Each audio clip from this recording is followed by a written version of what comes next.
성경은 이 영이란 단어를 사용합니다. 이제 거룩이란 단어에서 영이란 단어로 가봅니다. 히브리어로, 구약의 히브리어로 일반적으로 루아크란 단어입니다. 이 뜻은, 본래 뜻은 바람입니다. 혹은 숨입니다. 신약 성경의 영이란 단어는 푸뉴마입니다. 역시 같은 뜻입니다. 바람, 숨입니다. 근데 이 단어들이 성경에서 사용된 용례를 보면 여러 가지 아주 다양한 방법으로 이 단어들이 사용되었어요. 첫째로 하나님의 존재 방법입니다. 하나님은 바람이시다, 숨이시다. 하나님의 존재 방법을 표현하는 일에 있어서 하나님은 불이시다, 하나님은 물이시다, 그런 등등의 표현들이 있습니다. 근데 특별히 바람이다, 숨이라는 표현은 상당히 깊은 의미가 있습니다. 창세기 2장 7절을 보시면 하나님께서 사람을 창조하실 때에 사람을 숨쉬는 존재로 창조했다라고 성경은 기록합니다. 하나님이 흙으로 사람을 지으시고 생명의 숨을 그 코에 불어넣으시니 사람이 숨쉬는 존재가 되었다. 살아서 숨쉬는 존재가 되었다. 그게 본래 히브리 말입니다. 여기 우리 한글 개역 성경에는 생기라고 이 말을 번역했는데요. 이스라엘 말, 히브리 말을 그대로 읽으면 생명들의 숨입니다. 하임이라는 명사를 썼는데 하이라는 생명이라는 말의 복수예요. 이스라엘 사람들은 복수의 개념이 양도 많다, 숫자도 많다, 그 다음에 중요하다, 그럴 때는 복수를 써요. 여기는 풍성한 생명, 그렇게 번역하는 게 오히려 좋겠죠. 예수님께서 요한복음 10장 10절에 내가 온 것은 너희로 생명을 얻게 하고 더 풍성히 얻게 하려는 것이라. 그때 그 풍성한 생명이라고 하면 이 말이 좀 더 어울릴 것 같아요. 생명들이라고 해서 생명이 여러 개 있다, 그렇게 표현하는 수적 개념이 아니고 아주 그 풍성한 개념으로, 양의 개념으로 쓰였어요. 어쨌든 이 생명들의 숨을 불어넣었을 때 사람이, 우리 한글 개역 성경은 생령이 되었다. 이 생령이라는 번역은 영어 킹 제임스 성경을 따른 것입니다. Living soul이라고 번역했어요. soul은 영혼입니다.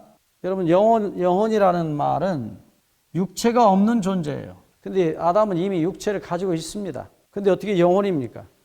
어떤 영적인 존재라는 말로 그렇게 표현할 수 있었어요. 하지만 엄밀하게 문자적인 의미로는 틀린 번역입니다. soul은 아니에요. 분명히 예수님도 영은 살과 피가 없다고 분명히 말씀하셨습니다. 이 말의 히브리 말은 하야 네페시라는 단어인데, 여기 생, 하야, 네페시, 하야는 살아있다는 뜻이고요, 네페시는 숨쉬는 존재라는 뜻입니다. 이 단어 네페시는 숨쉬다는 나파시라는 동사의 명사형이에요. 이건 숨쉰다는 뜻입니다. 정확하게 직역하면 살아있는 숨쉬는 존재다. 하야 네페시. 흥미로운 단어가 또 있어요.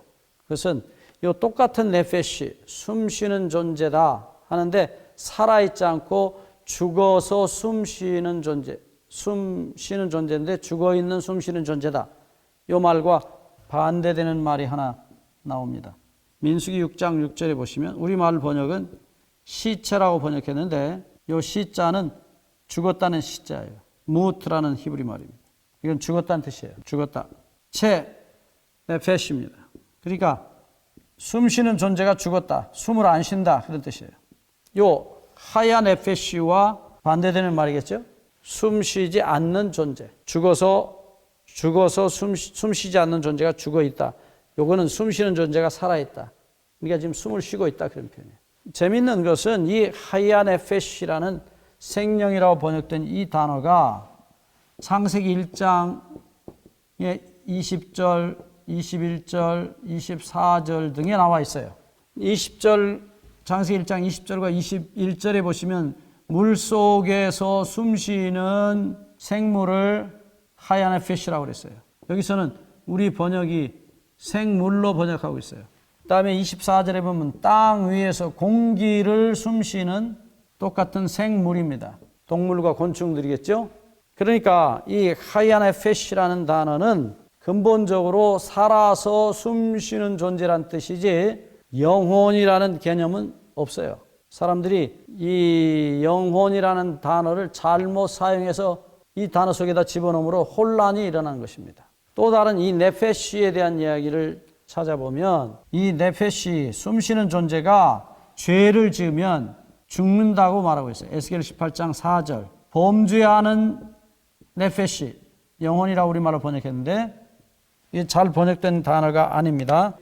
영혼은 분명히 육체가 없는 존재죠. 범죄하는 영혼이 죽으리라.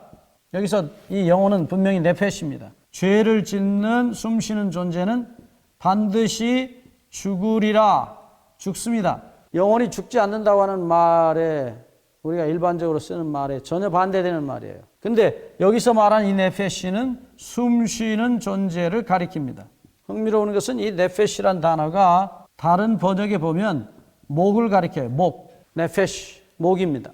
여기에 숨을 쉬기 때문입니다. 그래서 사람을 죽인다는 말 가운데 하나가 목을 자른다. 히브리어로 카라트, 자른다는 뜻입니다. 카라트, 네페시, 목을 자른다. 그래서 왜 제가 이 말씀을 길게 드리는가 하면 사람이 창조될 때의 생명, 살아서 숨쉬는 존재로 창조됐어요. 그래서 우리는 며칠 동안 밥을 먹지 않고 물을 안 마셔도 대충 살 수 있지만 숨은 10분만 안 쉬어도 죽는 것입니다. 끊임없이 숨을 쉬고 사는 존재예요. 숨을 쉬지 않은 사람을 죽었다 그래요. 그런데 하나님께서 자기를 루악, 숨이라고 표현하고 있어요. 바람이다, 숨이다. 여러분, 이 말씀의 의미가 좀 더 새롭지 않습니까? 나는 숨이다. 무슨 얘기입니까?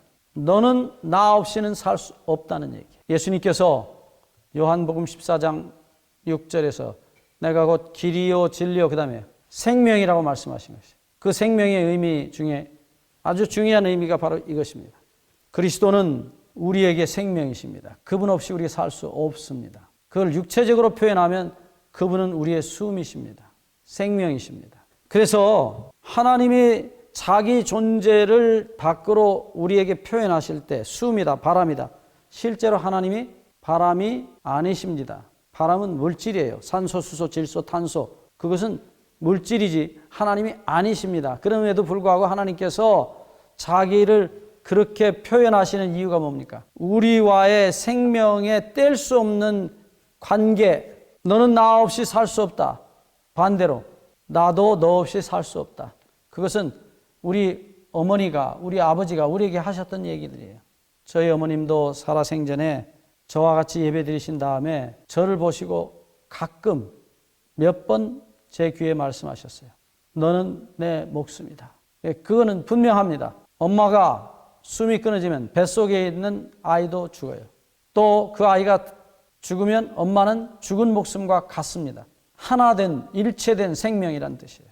이 하나라는 말은 성경에 아주 대단히 중요한 의미를 가진 단어예요. 사랑의 하나됨, 생명의 하나됨.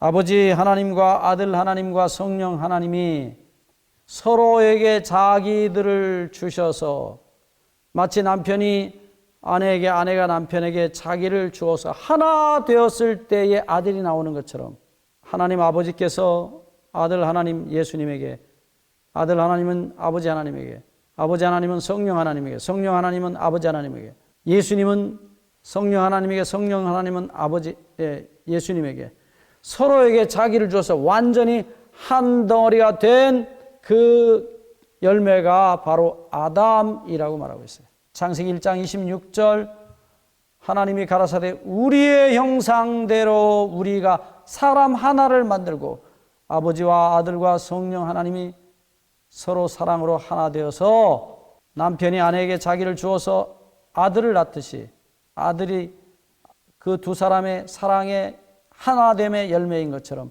인간은 하나님 세 분의 사랑의 하나됨의 열매인 것입니다. 그게 원래 창조된 아담의 모습입니다.